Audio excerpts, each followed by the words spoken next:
આજના વિડીયોમાં એવા ઉપયોગી આઈડિયા શેર કરીએ છીએ કે તમારા ઘણા બધા કામ સરળ થશે, તમારો કિંમતી સમય અને તમારી મહેનત બંને બચશે. તો ચાલો વિડીયોને સ્ટાર્ટ કરીએ.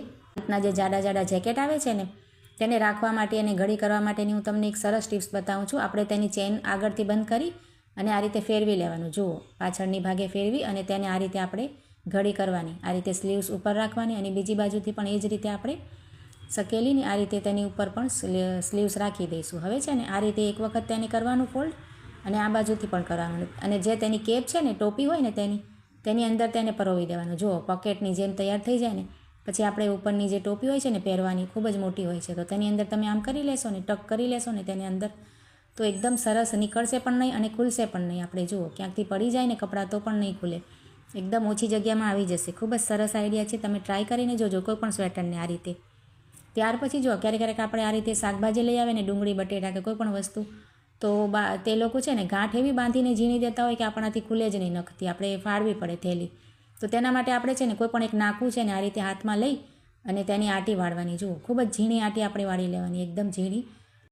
અને આ રીતે જુઓ, આખા નાકાની આટી વાળી અને ત્યાર પછી તમે તેને આ રીતે અંદરની ભાગે નાખશો ને તો ઓટોમેટિક તમારી જે ગાંઠ છે ને એક જ મિનિટમાં આ રીતે ખુલી જશે. ખૂબ જ સરળતાથી આપણે થેલીને ફાડવી પણ નહીં પડે અને આ રીતે આપણને કામ પણ આવે કોઈ થેલી હોય તો. જુઓ, ત્યાર પછી જો આ રીતના આપણે જે મોબાઈલના ચાર્જર હોય છે ને આ રીતે આપણે તમે જોયું હશે તો તેની પિનને આપણે ક્યારેક આ રીતે મોબાઈલ ચાર્જ કરવા માટે રાખીએ તો આપણે બીજી એક ભૂલથી છે ને બીજી બાજુ આપણે એ નાખી દઈએ અને આ રીતે આપણે રોજ કંઈક મિસ્ટેક તો થાય જ. જો આ રીતે બંને બાજુ આપણે ફેરવીને જોવી પડે કે કઈ બાજુથી આપણે ચાર્જ કરવાનું છે.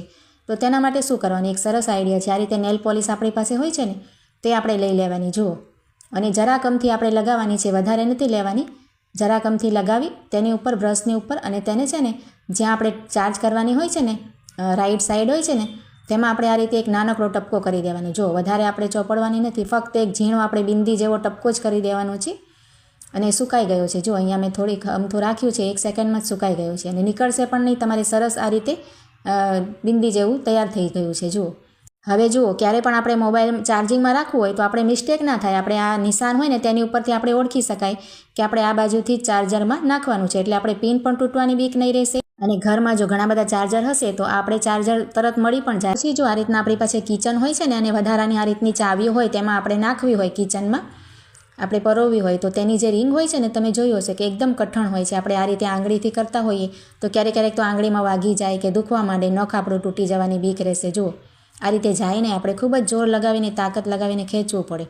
તો તેના માટે હું તમને એક સરસ આઈડિયા બતાવું છું. આપણે છે ને આ રીતની જે પિન આવે છે ને, બ્લેક પિન આ રીતના આપણે માથામાં નાખીએ છીએ તે તો આપણી પાસે હોય જ છે ને, તો તેને આ જે રિંગ હોય છે ને તેમાં આ રીતે પરોવી દેવાની. જુઓ, વચ્ચોવચ્ચ આ રીતે તમે કઠણ હાથે જરાક સાચવીને નાખશો અને વાગે નહીં એ રીતે, તો સરસ આ રીતે આવી જશે. અને તેમાં જુઓ, એમાં ગેપ આવી જશે એટલે કે જગ્યા થઈ જશે રિંગમાં, તો તમે સરળતાથી ચાવી ભરાવી શકો. જુઓ, એકદમ 1-2 સેકન્ડમાં જ તમારું કામ થઈ જશે. સમય અને મહેનત બંને બચશે. જુઓ, ગમે એટલી પણ ચાવીઓ નાખવી હોય તે પહેલાં નાખી લેવાય અને પછી જે પિન આપણે પરોવી છે તેને ઉપરથી ખેંચી લેવાની. જુઓ, અને ચાવીઓને આ રીતે આપણે સરખી કરી લેવાની. તો ખૂબ જ સરસ આઈડિયા છે. સારો લાગે તો લાઈક જરૂરથી કરજો.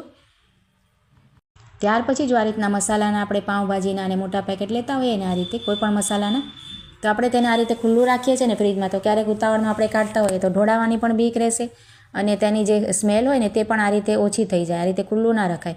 તો તેને પેક કરવા માટેની તમને એક સરસ ટિપ્સ બતાવું છું. જો આ રીતે તેની 2 ભાગ હોય છે ને નાના સાઈડમાં, તેને આપણે કાપી નાખવાના, કાતરથી કટ કરી નાખવાના અને ત્યાર પછી આ રીતે તેને પ્રેસ કરવાનું. જુઓ, તેના બંને જો ઉપરના આપણે બાકી રાખ્યા હતા ને તેને પ્રેસ કરી અને આ રીતે અંદરની ભાગે પરોવી દેવાનું. જુઓ, તમે વિડીયોમાં જોશો એટલે તમને સમજાઈ જશે.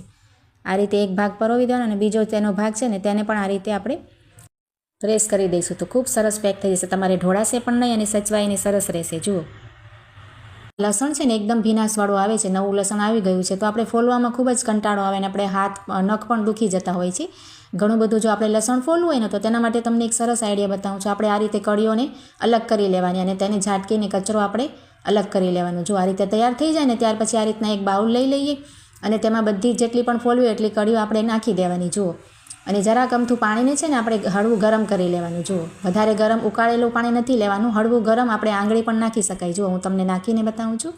એ રીતે આપણે ગરમ કરી અને આપણે ડીશ ઢાંકી દેવાની. જુઓ, એક 4-5 મિનિટ માટે આપણે છે ને ડીશને આ રીતે તમે ઢાંકી દેશો અને ત્યાર પછી તમે લસણ ફોલશો ને આ રીતના નવું લસણ, તો ખૂબ જ સરળતાથી તેની છાલ નીકળી જશે. જુઓ, પાણીમાં રાખવાથી, હળવા ગરમ પાણીમાં રાખવાથી તેનું છોતરું એકદમ 2 મિનિટમાં નીકળી જશે. અને આ રીતે તમારે હાથથી ન કરવું હોય તો તમારે કોઈ પણ આ રીતના મોટું કાપડ લઈ કોટનનું અને તેમાં બધી કળીઓ આ રીતે પાણી નિતારીને રાખી દેવાની. જુઓ, અને જરાક અમથું આ રીતે મસળી લેશો ને તમે તો બસ 2-3 મિનિટમાં જ તમે ઘણું બધું લસણ ફોલીને તૈયાર કરી શકશો. ખૂબ જ સરસ આ આઈડિયા છે, જરૂરથી ટ્રાય કરીને જોજો તમે. જુઓ, આ રીતે મેં કર્યું છે જરાક અમથું, તો બધી જ કળીઓના ફોતરા છે ને અલગ થઈ ગયા છે. હવે ફક્ત આપણે આ રીતે સાફ જ કરવાનું રહેશે. તો આજના આઈડિયા સારા લાગ્યા તો લાઇક કમેન્ટ જરૂર કરજો અને ચેનલને સબસ્ક્રાઈબ કરજો.